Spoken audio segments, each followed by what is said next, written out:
Hi, everyone. My name is Andrea Wallace. I'm the Vice President of Artistic Affairs, and welcome to our visiting artist lecture. I want to welcome our virtual participants watching tonight, as well as our Board of Trustees and National Council. Thank you for your support. Tonight, we will be hearing from artist Bari Ziperstein, who is returning to the ranch, coming to the ranch to visit as a visiting artist as part of that program. Before we begin, please silence your cell phones. For our land acknowledgement, Anderson Ranch acknowledges that our campus resides on the traditional and ancestral territory of the Ute people, who have called the Roaring Fork Valley home for over 800 years. Through our mission to promote a wide range of arts, cultures, and voices, we commit to partner with and honor the indigenous ancestors and residents of this sacred land where we learn, work, and create. Bari Ziperstein is an artist based in LA. Working in mixed media sculpture, Ziperstein's primary focus is in ceramics. Her plural and fluid practice includes discrete objects, large-scale installation, site-specific public sculpture, and her line of functional ceramics. Material, she's also experimental and conceptual at its core. Her practice engages ideas of consumerism, propaganda, and the built environment. Her objects and sculptural tableaux reflect her interest in political dimensions of capitalist economies and challenge the construction of desire and aspiration in contemporary American culture through a historical lens. And after the lecture, we're going to invite everyone to come over to her studio to see the work that she's been making for literally like 3 days. So please join me in welcoming Bari Ziperstein.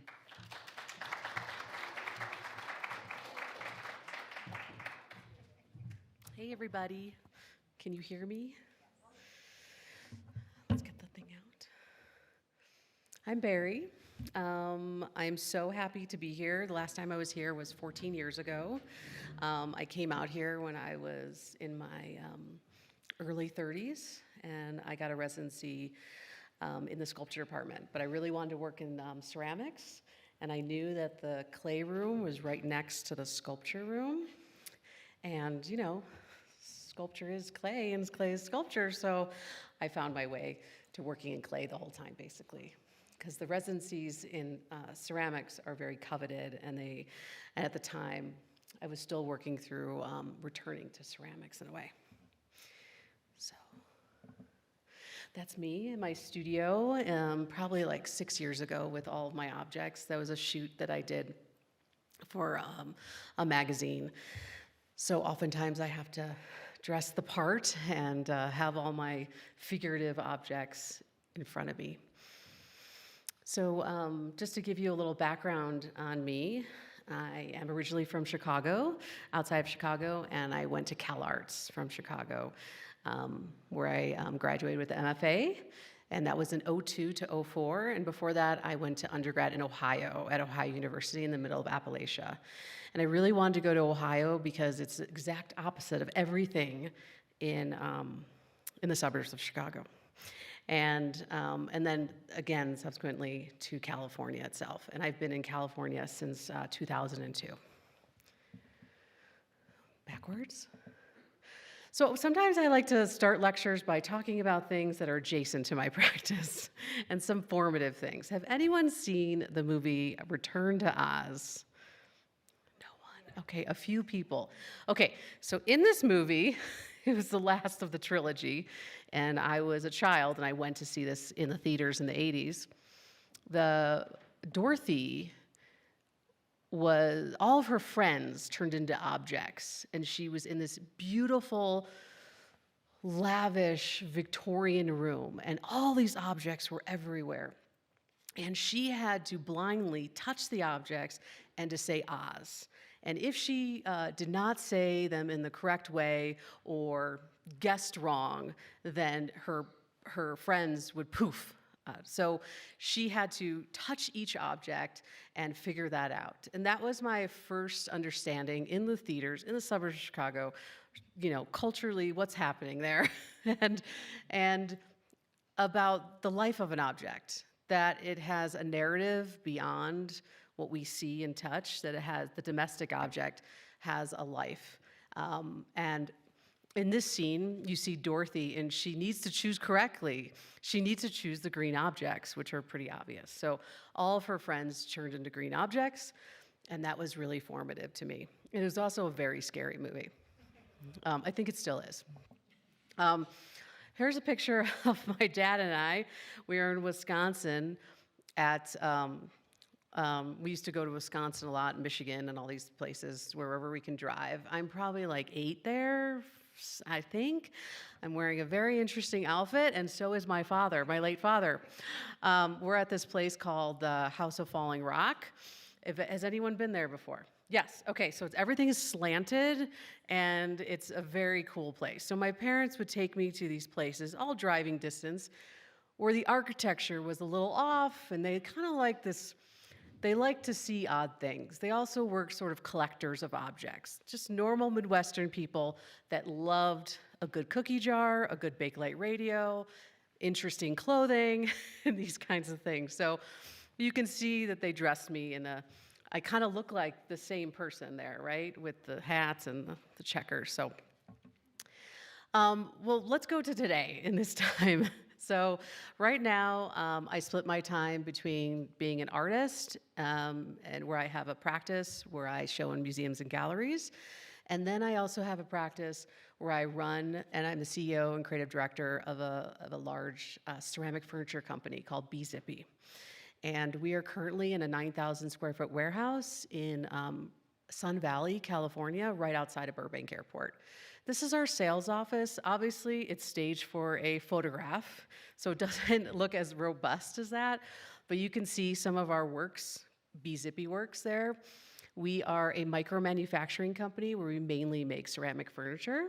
In-house, we're totally vertically integrated in terms of design, fabrication, prefabrication, shipping, photography, kilns, all the things. We only have like 2 outside vendors, which are clay and glaze. Just gonna go through a little bit of our studio and how important it is for when we have clients over that our surrounding area and design looks the part, because it sort of acts like a showroom of sorts. We like to source also local designers as well. There's a table by Waka Waka, and then some vintage chairs and lamp by Joe Colombo. My last studio didn't have a break room, so it was very important that the break room had everything that was plastic. So it has a huge banquette, because the team, what are they covered in? They're covered in clay. So we want them to feel very comfortable in the studio, that they have a full kitchen. We built the kitchen, built the tiles, all that stuff. There's a part of my office with all my knickknacks, and that's our kiln room. And that is not a fake picture of the mountains. That is the Altadena Mountains. Well, I'll pause for that, because we're not that far from Altadena, and where the fires were, but this is our kiln room itself. And that is part of the factory floor, where each fabricator has their own table and they're working on specific styles. So our fabrication team does not work on artwork, so we have a split practice in that way. And then there's our prefab, those kinds of areas. Oh, who's that? That's my twin son. His name is Lawrence. You guys will all see him here in a couple weeks with my husband, who will be returning to the ranch. My husband actually drove me out here 14 years ago, and we were only dating for 3 months. And on our second date, he told me that he's gonna drive me out here. And I thought he was a stalker. But really, he's a snowboarder, and he really was like, "Where are you going? You're going to Aspen? Oh, I'm driving you." And I'm like, okay. But anyways, so it's a return. You'll see him in a few weeks with my husband, David, and we had to time it during his spring break. As a mother, as a business owner, to get here at this podium right now was kind of like nuclear science in terms of scheduling and everything. But there he is making a tic-tac-toe board. This is our thing, and he always beats me. He finally told me his trick, and we play virtually while I'm away. So he sells his work too. He has his own Instagram and everything, and it shows, and we save the money, and he gets to spend it and stuff like that. Oh, there they are again. So this is over the break, over Christmas break, where the team was not in. And so I gave Lawrence a very long assignment to cut out checkers punches so he can just do something for a very long time. So we're only going to go back to 2018 to see work. The past work, I've worked in ceramics for the past 20 years, but I don't have a degree in ceramics. My undergrad degree is in painting and women's studies. I did do a lot of ceramics at Ohio University, but I did not end up getting a degree because I'd have to stay another year, and that was not part of the plan for my parents. So I returned to ceramics after CalArts. CalArts in '02 did not have a kiln or any facilities, so I had to relearn hand building and these things, and coming to the ranch was part of that process. So this was a show in 2017 and 18 at Nino Meyer Gallery in Los Angeles, which no longer is around. And this is a series of propaganda pots. So at the time I was researching at this, how my work usually takes place is I do a lot of research, sometimes up to years. Historical research where I look at fabrics and propaganda posters, and I'm usually invited or I submit a proposal as a scholar to these institutions that have these kinds of archives. And I sit with the librarians and I'm obsessed with them. And we get to know each other really well, and I like to look back at history to talk about our current contemporary politics. So this is in 2017 and 18. We know who was president at the time, and it was very important. So you see the posters on the left-hand side. Those are original posters that were from the Vendée Museum, which they had on loan for us as well. And then we have a kegerator that my husband made beer for, and you got to drink it out of a propaganda protest. So that was a fun project. And these are some of the original posters from the Soviet era. Sorry, I should say that these posters are from the Soviet era. This is my diaspora. I'm Ukrainian, Russian, and Polish, second generation. And so here's some, just to show you the kiln room. I know everyone loves process. Inside the kiln. And I'll show you the original poster that this came from. So does anyone speak Russian here? Okay, well, I will tell you what it says. So it says, well, I make so much per day, and she's like, well, I make that per month, and so these two women are pitted up against each other about what kind of work they do. And this was a state-funded poster. Now, is that problematic or not? So, yes, and how is this distributed? What was the use of it? And who was the cartoonist or illustrator? So I'm asking those kinds of questions through a historical lens, and then what I'll do is I'll make a pot related to it. Now I know in conceptual art, there's always a gap between the source material and the final image, and that's the most important. That's what happens. That's like a natural artifact of the work. This is the original image of all these people loitering in front of a bar, and then that's my interpretation. This is a show in 2019 at Charles Moffat Gallery. I am currently represented by them, and this is my first solo show with them. Continuation of the same series, a different kind of display. So display is very important to me and how the work is going to be shown. I think I really want it to be architecturally based and to how your body is going to be moving through the space. And here's just some highlights. And these works were either hand-built or used with hump molds, and for those clay people, these were all cone 5 and 6 glazes. This is like the first few pieces that I started to do. You pick things up, and there's inside and outside. I'm just going to give you an overview of some work from the last 5 years, also during the pandemic. So this gets into a little bit more direct propaganda, but dealing with fabrics. So this is a fabric, an interpretation of a fabric of a warplane. Now, the state had this fabric and they believed that you should decorate your couch with it or have an apron or do whatever. So I like when people look at the work, they're seduced by its maybe technique or its color, but then they're like, oh, it's a warplane. And so that second glance to me is really important in the work itself. This is a large public sculpture that's on the University of California Riverside campus right now. And these are 4 individual bulbs, and I'll show you how they were made too.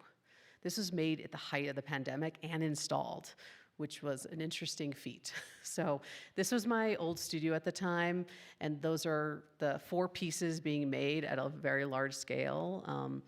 They are either extruded forms or hump molds, and we draped clay over yoga balls. That's how we got that shape. Never underestimate the use of exercise equipment for your form if you work large in ceramics. And the reason why we had those shapes on the underneath is that that's where the channel was, because there was a metal rod that went through the whole piece, and it needed to stabilize the piece.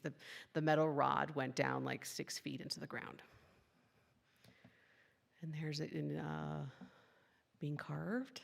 That's the original pattern that I used for the piece, and then it's drawing interpretation. So I don't project as a projector onto the pieces. I freehand draw. My background's in painting and drawing, and so this is a great way of exercising that hand that I enjoy using. Just to show you. Okay, we had to take apart the kiln. We all know how, all the potters know, taking apart kilns. We only had top loaders. We do not have any front loaders, and it's a pain in the ass. And then here's some other works, large scale works. We have many ovals at the studio, and that's the finished piece. As I'm continuing to research textiles of the Soviet era, I'm also researching textiles of other parts of the world in Eastern Europe, including this organization or this former architects called the Wiener Werkstätte. And they were a Viennese group of mainly architects, mainly Jewish architects, in the 1900s to 1930. And I'll show you some of their work.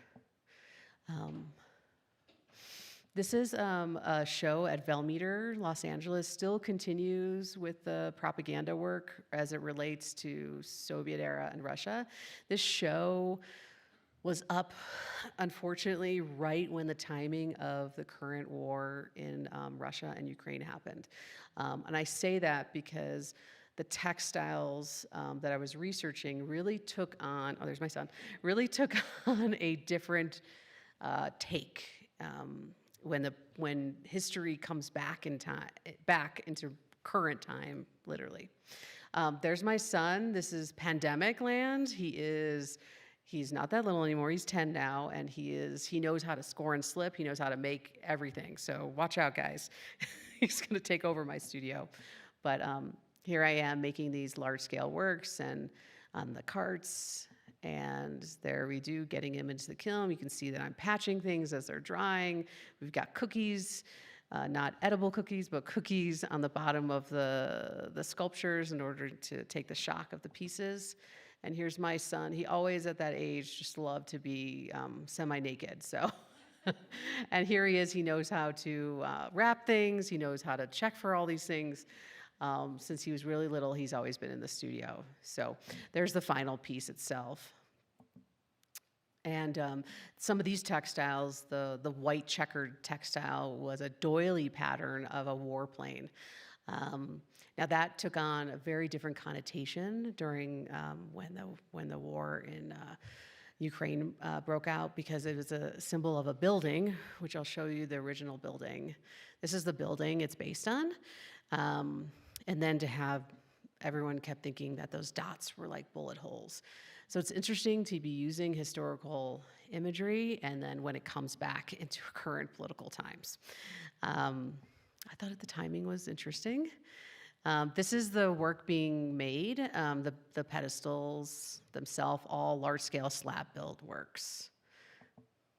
And you can see For those of you who work in clay, you know this jumble mass of trying to defy gravity with foam and tape, and to babysit these kinds of large-scale works is a feat in of itself.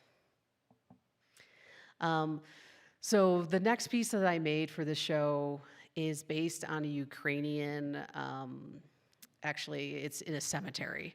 So this is a Ukrainian monument. It's actually a crematory, and it was built in right after, in the 40s, 1940s. And it was really important to me to, the history of this building was really important to me because it used to have a lot of decoration on it. And then as each regime happens and as the land changes and all these things, they would take off the different decorations. Now, they wanted to also symbolize the change in what a crematory was from the Holocaust to now, and that's why they built this monument. So when I'm making this piece, I'm putting on the tapestry of sorts, the flourishing flowers of fabrics on it. It is no longer a totalitarian monument to something else. And these works are all made in sections, and that's really important to me because of the size of our kilns and for shipping and all these practical things. This is a piece that was at the gallery about 2 years ago here at the ranch, and it was donated to the ranch for their auction. And this is it being made in my studio, and I have a very messy floor there.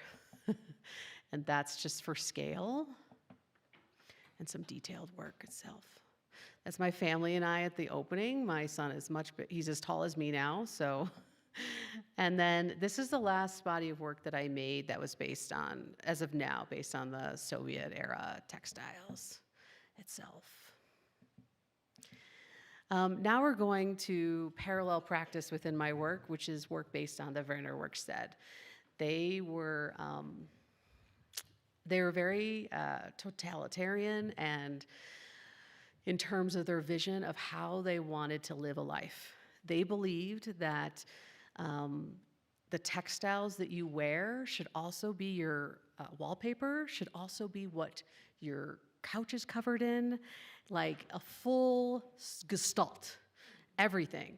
And they had patrons that they would be hired, patrons would hire them to make this full world. Now, the attainability of that in our modern times is nearly impossible, and it's out of reach. But I'm very interested in this idea where you disappear into the fabric or into this world if you're wearing the same fabric as the couch is upholstered in. And it's kind of a how do I say it? It is a very odd kind of world to live in, and a very strict world. Now, it looks very vibrant and sounds like a beautiful way to live in these, you know, this is what, I don't know, what does it say up there? 1913, of how these fabrics were cut or sewn together, and she would be in this space. So it'd be pretty wild. And here's some fabrics from that time period too. Now, these fabrics are not propaganda. You know, they don't have the explicit warplanes and these kinds of things, but they were in and of itself of a sort of pro-offered view of how you should live your life. At the same time in America, Frank Lloyd Wright was working, and he also had a very strict way of how you should live your life in terms of the furniture, the silverware, all those kinds of things. So it's an interesting time in design and decorative arts history. When I was at the Wilsonium down in Miami, I was a scholar down there, and I was able to actually see the actual fabric books from that time period. They don't let you use any gloves. They want you to touch the fabric and feel it. And these were sample packets of fabrics. And this is actually Klimt, Gustav Klimt, a painting of his with a Wiener Werkstätte fabric on top, you know. And so I grew up in Chicago seeing these kinds of paintings often. Never did I know that that was where the pattern source came from. And there's lots of pictures of Gustav in robes in the fabrics of that time. This fabric is about abundance and They're beautifully rendered and silk screened, and they're just.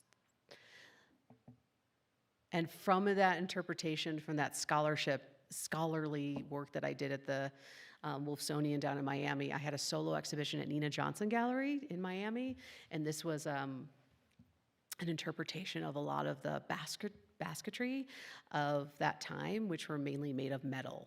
So how do I interpret a metal basket that had holes in it, but in clay form? So there's things trapped in things, and the way to put some things together was kind of like an architectural monument in and of itself. This is called the plant stand, and these all stack together. Again, we have a kiln size that is only so big. So what excites me so much to be here is Betsy is encouraging me to work large and tall, and I'm gonna try my best. We also have different tools, newer tools in the studio, like a power extruder, and I can make a squiggly line on a stick-it note, and my team can render that and stick it, and then make a CNC die, and it'll come out a certain shape. So we're trying to use technologies in the studio that help our production on the BZippy side, but I can misuse all the tools within the studio for my own practice. This is the last large solo exhibition I had, which was part of a grant that I got through the LA County Arts Commission called the COLA Artist Masters Grant. It's artists who've worked in LA for longer than 25 years. And obviously you can see that the display of all the ceramic works has gotten to a whole other level. So I called these displays dresses for the pedestals. And I was very interested in this sort of, how do I say this? Elegance, but kind of grotesque elegance. The color is a mint and is perfectly steamed, but you're like, am I at a wedding, a conference, or where am I? How am I situated?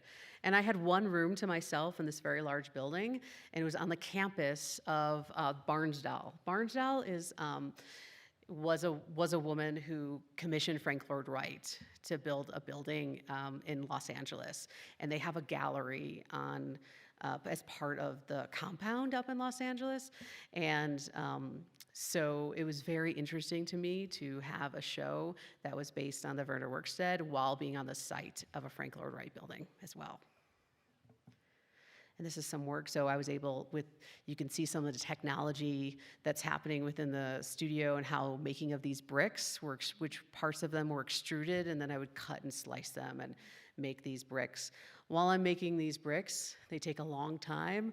You know, it's a lot of hours in the studio alone. Now, don't ask me how I balance my life between design and art, because there is no balance as of right now.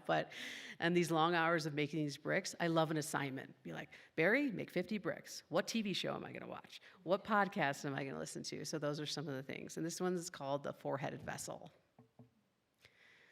The work's getting a little looser, the glazes are lightening up, you know, there's less rigidity within the work. I'm actually letting the glazes do their own thing a little bit more. I'm using a lot of wax resist. This is in a very enlarged perfume bottle. The top part comes off itself as well. And that just shows you a process image of the wax resist of, I had to wait for each side to dry, and I can't put the heat gun on it because then the wax will melt. So it's like this whole thing. You have to work on multiple pieces at once. And this is also inside the kiln. I have one of these in my current studio here at the ranch just to show you guys. These are like these wall dots with patterns from wallpaper. This is a recent art fair exhibition that I had in a two-person booth. So not only do I show in museums and galleries, I also participate in art fairs with the galleries that I'm represented by, and this was with Charles Moffat Gallery out of New York, and it was at the Felix Fair, which happened at the Roosevelt Hotel back in February, and it was a two-person booth with Maggie Ellis and myself, and I'm always very excited about showing sculpture outside in like a sculpture garden kind of area. And so there are about 5 sculptures there, and Let me just show you some of them on a white background so you can just get a sense of their scale, how detailed the pedestals are starting to get. This is the actual fabric in which is interpreted, hand carved into the piece itself. This is some images of in-process pieces. And again, some more process images of carving out things. This is a first look at, I have a 2-person booth at an art fair in Dallas, which is coming up in just a couple weeks. And I have about 5 or 6 sculptures with Velmeter, my Los Angeles-based gallery. And going on the same theme of making these highly graphic sculptural pedestals alongside these very overdone and quirky pots, vessels, based on the Wiener Werkstätte.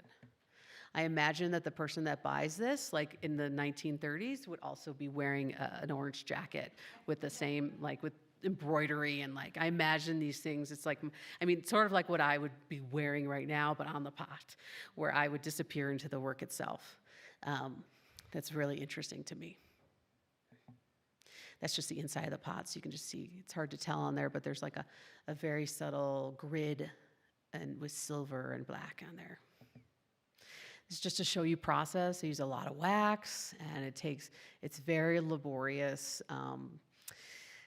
glazing. I hope to not bring that to the ranch. I hope to take advantage of the beautiful glazes and the soda and wood firing and do a lot of relief and texture that will let the glazes, a one glaze, to do all the work itself. And I'm so excited for that because I don't have access to the soda or wood firing in California for obvious reasons because they're the environmental stuff of soda. But that just shows you some of the work being processed. And like this piece itself was wobbly when it came out of the kiln. So I had a woodworker that I work with, and he made a rendering and then CNC'd this base, and it perfectly is inset into the base there, and now it's stable. So I never give up on a piece. I might add something or put some feet on it or do something else to it. That's just the work in progress before it's carved and glazed. And that's the original textile itself. So that's my artwork. So that's just that. And then parallel to that, I run a ceramic design company called BZippy. And I have a private studio within my factory where I am able to misuse and use the dock, use the resources of the company for my fine art and back and forth. Obviously, I don't want to get in the way of one business or the other, which I have. And it's important to make sure that balance is there. Sort of. So there's my studio with some pieces drying. That was staged for a photo shoot, but I do not make the design work anymore. I am just the designer, meaning I make sketches, models, and then I hand it off to a different department to make renderings, and then another department to make the first piece itself. So this is one of our fabricators making a cloud planter. We have extrusions and templates for everything. We have manuals for everything we make. So if I ever was to go away, or sell the business, everything is there in that manual itself. And that allows also for my team and I to be sovereign from each other, so they know what they're working on through the renderings and the key areas in which they have to hit their marks in terms of the expectations for the clients. Our clients for this work are mainly interior designers and also consumers and some wholesalers, but mainly we sell to interior designers. That's just a peek inside the kiln. We can fit about 2 side tables and a few smalls in the work. That is an image of our storage area in the back of the studio. This was for the W Hotel in Hollywood, and it was about 18 side tables on the pool deck at the W Hotel. So we work on small batch pieces, one base at a time, but also we do work on very large commercial projects as well. This is a shoot from Australia. Ceramics is huge in Australia. Did you guys know that? It's amazing. So we have 2 exclusive wholesalers in Australia, and the greatest thing about product photography is like when your store matches your aesthetic in terms of product photography. It's great. This was one client that ordered, we call this the planter party. This is one client who ordered all these planters for their house in Florida. So can you imagine the rest of the house? If this is just what this looks like and the kind of plants they put in this and all these things, we love when a client is, we love all of our clients, but of course, when there's a little risk, not in terms of the shape, but in terms of the color and what goes with what. And usually that takes the interior designer's eye to have a vision as well with the client, and that's super exciting for me. That is just to show you some of the works in situ. This is a home in Los Angeles. This is the home of Glenn Lawson from Lawson Fenning. He had a photo shoot. And also our classic cloud side table. The indoor-outdoor piece. And again, this is a piece from Australia, the shoot in Australia. And this is from a woman's home in upstate New York. She bought the house and it already had our tables in it. And then she looked at the bottom and saw the name and then called us, and she just keeps ordering more because she just wanted it to, and she recently ordered a bird bath, which was amazing, and she sends me videos of all the birds in her lavender garden, and the piece is lavender, and it's really awesome. This is our hex planter as well, and some other cloud side tables. During the pandemic, we didn't do any photo shoots, as you can imagine. So we hired a rendering team to do renderings of what we imagined our work to be in. And this is a rendering. This is not a photograph. My dream was to have a hotel lobby that, a client would order 10 to 12 pieces, and this is my dream. I love working in volume where all the pieces really come together in that way. We also do make smalls, meaning tabletop works, and these are part of our tube series. And you can just see how sometimes people style. This is from a shoot from Vogue, how people style the work. So beautiful. The last few images I'm going to show you are from our last product launch, was actually 2 years ago because we haven't launched a new product in a while. But this is my home. This is a bookshelf that it was like 5 years in the making, where I envisioned these tiles, ceramic tiles, collaborate with my friend Brendan in Los Angeles to make this bookcase for me. And we launched our new series called the Ruffle and Clover series. We did a shoot inside my house. Now, if you look just beyond the frame, it's a mess. but the dining room was perfect. I'll just say that. Doing photo shoots are a huge part of our practice as well. We need imagery for socials and otherwise, and it's as much of an investment as in making the work and making sure it's just fired and shipped correctly. All these things are super important for this side of the business. That's also my house. That is my deck. It doesn't look like that anymore. That was a long time ago, and I don't think it says green right now. It's getting there, but that was our new collection, and I live up 65 stairs. We don't. I think that sounds probably odd for a lot of you, but you park on the street.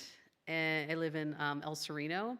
You park on the street, there's no garages, and we own the land from the street all the way up, and it's 65 stairs, and we have garden beds all the way up, and then once you get to a certain platform, there is a very large deck, and then the house is right there. So it's great for indoor-outdoor living in terms of California, because most of our time is hopefully spent outside. This is also a shoot inside of our sales office with the new collection as well. Okay, this is the last images I want to show you from this series. Does anyone know whose building this is? The architecture. It's around there. Anybody know? Frank Lloyd Wright.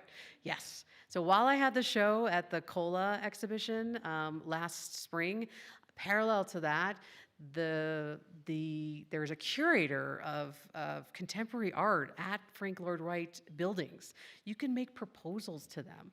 And if you're interested in art and architecture, like get to know them. And this wonderful woman, we got to know each other, and she's the curator, and she knew my work for a while, and she really wanted to activate the outdoor area of Barnsdall, this building, and it had not been activated in 120 years. So it's fake grass, and they brought in contemporary. It was the first show where they brought in second show. Sorry, they brought in contemporary artists or designers to blend with the architecture of the space. So there's our cloud side table, and we worked with another female-led design company called Lawn, L-A-U-N, and they made all the metalworks. And those are it's called the Hollyhock House, and those flowers are hollyhocks. So and it was right in bloom when they shot this. Those hollyhocks they're so tall it's just unbelievable, the smell and everything from there. So I grew up in the Midwest, where my father was a design enthusiast, and he dragged us at the time, that's how I felt, to all these Frank Lloyd Wright buildings. And so to come full circle as a point in my career, to have my work on display at a Frank Lloyd Wright house was quite astounding, a collapse of time of sorts. It was pretty amazing, especially in the summer, and it was up for about 8 months, so it was awesome. So another part of my practice is collectible design, and this is the last part of my practice that I'll talk about. I show with Future Perfect. They have their design gallery and showroom. They have 3 locations in San Francisco, Los Angeles, and New York. And this is the first time I showed with them, and this was pre-pandemic. And you can see some great artists. I'm sure a lot of you know who these people are in this show. There's Cody Hoyt, there's Eric Ronstead. My work is in the front, these tube planters. And so I started to work on an addition with them, and I also made this chair for them as well. This is called the tube chair, and I only made 2, and that was it. And you can see how it looks like in situ at one of their locations in San Francisco. They have this beautiful garden. So I sell a series of exclusive editioned work with them. BZippy work is open edition, and this work is editioned. This is their Future Perfect's showroom I think this is 2 showrooms ago in Los Angeles. So what they do, Future Perfect, is they have showrooms in beautiful homes in Los Angeles, mainly mid-century modern. Right now, they're at the Goldwyn House, which is not mid-century. It's probably 1920s, and it's also very beautiful. But they love to show how people can live with very beautiful collectible design. And that's a bathroom at the Truesdale where Elvis Presley lived. Just to show you how some of this stuff is made. The last piece I want to show you is we also love to make pieces that are, because our kilns are only so big, and also ceramics doesn't always like to go that big. So making things in a modular fashion has been really, really helpful for us in terms of envisioning a coffee table or a larger piece. So again, I will make a drawing, some little maquettes, and then we'll go from there. So this is a piece that debuted at Design Miami with the Future Perfect.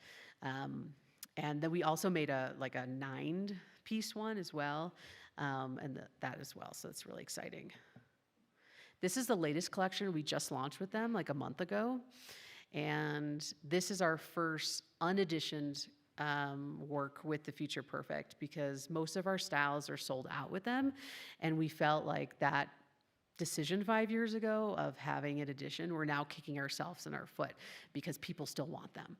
And so this work, the assignment for this body of work, was to make a series of side tables that would complement the work that people might already have in their home from my style, which is called the Tube Series. So that's Pete. That's our cat. He lives indoor-outdoor. That is another part of our deck, and that is the graveyard of Future Perfect works that are cracked, as you all know, some of you know, making large-scale work in the kiln, things happen. Epoxy is not going to fix everything, and so we have an area out there of probably like 20 to 30 pieces, and Pete loves to. This is Sunset. And he loves to be there and hang out. outdoor cat. Okay, wait, is today the first Dodgers game? Okay, sorry, did I happen to put that in there? Okay, we were at the World Series. Yeah, okay, so that's my last slide. I won't leave this. That's my son. And so we're at my husband surprised us with World Series tickets, and we went to the game where Freddie Freeman did the walk-off. It was insane. It was like we were in the upper deck, and my son is on 2 travel leagues and plays avid baseball. He wants to be an MLB player. We're gonna support him. And so, but today is opening season today, and it starts in an hour. So, but happy opening season day, and that's it. So thanks, you guys. Thank you, Barry. I think we have time for a few questions. If anyone has a question, just let me get the mic to you.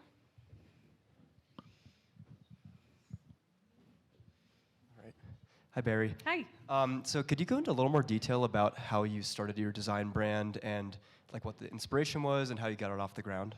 Sure. So I actually came to the ranch in sculpture, as I said, and I had a whole body of sculpture work that I wanted to make, and I, kept going upstairs to the ceramics, and I was seeing these. Julie Moon was actually here at the time, and she was my colleague, and still is my colleague, and she was making pottery, like large-scale vessels. She was making jewelry, and then we have other people who are making cups and busts, and I was like, wait, you can do all that? I come from a very conceptual school at Cal Arts where it's like clay is not even, it's concept and form and how they marry it. It doesn't even matter what material is your concept is related. Who went to Cal Arts here? I think there's one person. Yeah, there she is. So she knows. And it doesn't matter what material you have. It's about if your concept is coming across in the said material. So I was not material first. And probably that's why I do rigorous research, because the guilt of not having the material. But anyway, so it was a way for me to see the expansive. It was like unlearning some ways of working and strict ways of working with material. And when I came back to LA, I started just selling like ceramic jewelry, and it really took off. And it was a time where there was just like Instagram was just starting, and I started making these series of vessels, and there was a community of other people that were just coming up at the same time as me, and it kind of just happened in and of itself. The Echo Park Craft Fair was coming up in Los Angeles, the other places, and it was just very accessible. At the same time, I was showing in galleries too, and the work at the time was really based on brutalist sculpture, and buildings, which is still there in the work, more so now in the fine art work itself. But you can see in the design work that there's a taxonomy of shapes that repeat itself. So it's really easy for the prefabrication department. They just extrude like, not hundreds, but like 50 tubes. And then those tubes can be cut at different lengths for a variety of styles or pieces.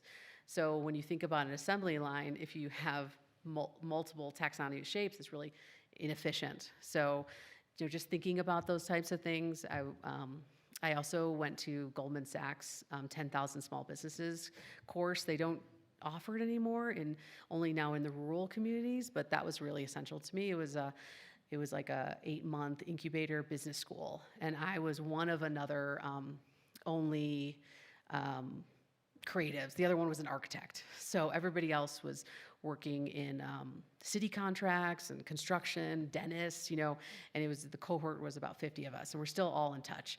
But that really helped me learn about like fiscal responsibility and the language of finance. I also worked at I've always had a job outside of being an artist, so I worked in many galleries. I've taught for many years, but for the past 11 years, I've been full-time in the studio. Yeah, I don't teach anymore at this time,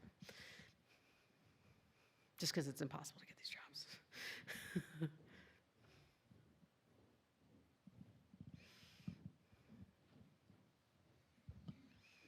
Hi, Barry. Hi. I know you asked us not to ask about the relation between your design and artistic practice. Yes. So I'll just like maybe rephrase it a little bit. No, it's more about the time allocation. Like, how do you do it? You know, because I don't have an answer for that. Yeah, I'm curious about how they influence one another, and while you're practicing both of them simultaneously, what are like the rewards and challenges that they present? Totally. Someone came into the studio once and was like, here's a sports analogy. And I was like, yes, sports analogy. And they were talking about how, like, as an athlete or if you're a boxer, you only have one match a year. But all throughout the year, you're training and you're working out and you're doing all these things, but you only have one match a year. And this gallerist an art gallerist was like, so your design work is like your training. And then, because you're working out material choices, you're learning about glazing, you're literally practicing every day and what can happen in the kiln. And then when you start to make art, you take all those tools and you could just go, and that's actually what has happened. So I even have talked to my team while I'm here. I'm like, how did you do that thing? Did you bevel the edge? You know, because I have a distance now from the fabrication department, and they're like, oh yeah, you just do. And I was like, got it. It was like a 2-minute call, but like, I'm distant from that fabrication, and they can make the work better than me at this point because of they're in it every day. Versus if I was to walk in and make a cloud side table, it would be a little wonky.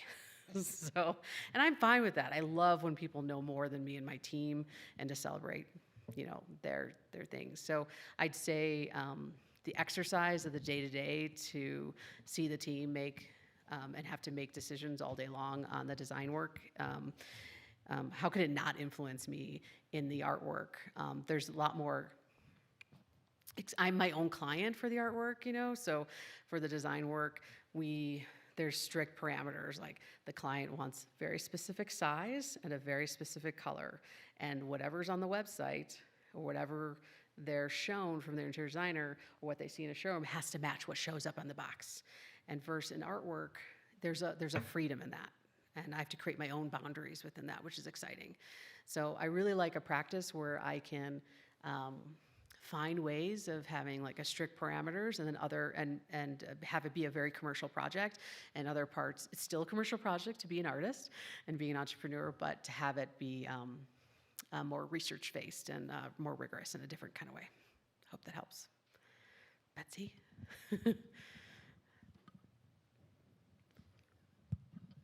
Thanks. I had a question.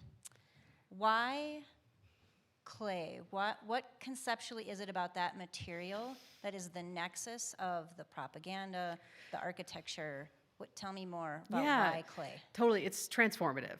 Like, to take a bag of clay and to make it into this, I mean, it's so primal for me. It's such from kindergarten, right? It's just like, how do you transform this bag to this object? And clay is in our life at such formative ages, from our toilets to our sinks to our cups and all these things, but to actually start at the base was really important. I like when they're the interpretation of history through propaganda and stuff, and misuse the material. So the obvious way for me to show of a state to show propaganda would be through TV and media at this time, you know, or through posters, right? But I think it's translation through a material and that second glance and slowing down why, that's an artist's job, right? Is to pick a subject, be interested in that subject, and like run with it, and to ask the question, why is the artist so interested in this? And so the work doesn't always answer questions, but it asks a lot of questions about why this poster was made and how it was distributed. So, and some would say, my CalArts professor, Michael Asher is no longer, my late professor Michael Asher would say, well, you're just perpetuating that, Barry, by putting these images out in the world. And I'm like, nope, they're reinterpreted. So that's the rub. Thank you. I've loved your work in all three things. My question is why. I get the art, I get the unlimited editions. What is the benefit of Future Perfect in that kind of middle ground space? Is it more exposure, or they market, or? Yeah, it is. So we don't sell, on a practical level, we don't sell the work out of our studio for Future Perfect. They are the only rep for that work. So BZippy is sold. We have a sales rep out of our studio for that work. So on a practical level, that's there. But they have a very distinct eye and are leaders within our design community. They have access, like they're in Milan right now, and they go to Design Miami and all these things. Their reach and their client base is so much larger than I could ever do on my own. And that partnership and that collaboration and that business partnership is really key. David, the owner, and Laura, the director, are very crucial in, helping me develop those decisions when it comes to clients and colors and directions to go. If I want to go large, they're like, that's not selling right now. Like, so I know some artists don't want to hear that, but that's what happens in the design world. It's like, you're a client, you're like, I need it to be this tall because my couch, it's very practical. So they have just such long history within the industry that it's really important for me to partner with them and to be aligned with them strategically has only accelerated the brand and the partnership. So, yeah. We'll take one last question, then we'll invite you to come up to the studio. Hi, Barry. Hi. You talk a lot about your team and being in community and collaboration, and that theme is really powerful in your work, and it seems quite unusual. Often in the art industry, we think of artists being quite solitary. But I'm interested, what makes those relationships really successful for you, both kind of close to home in your studio and more broadly across the industry? Can you ask that last part of the question again? Sorry. What makes the relationship so successful for you? With my team? Yeah. Yeah, I think it's a myth that artists work alone. It is very odd for me to be in that studio alone here at the ranch. I haven't been alone in a studio since right after grad school. And even in grad school, they give you your own studios. So I think you can't do it alone. Especially at the scale of a business, and I'm talking the design business.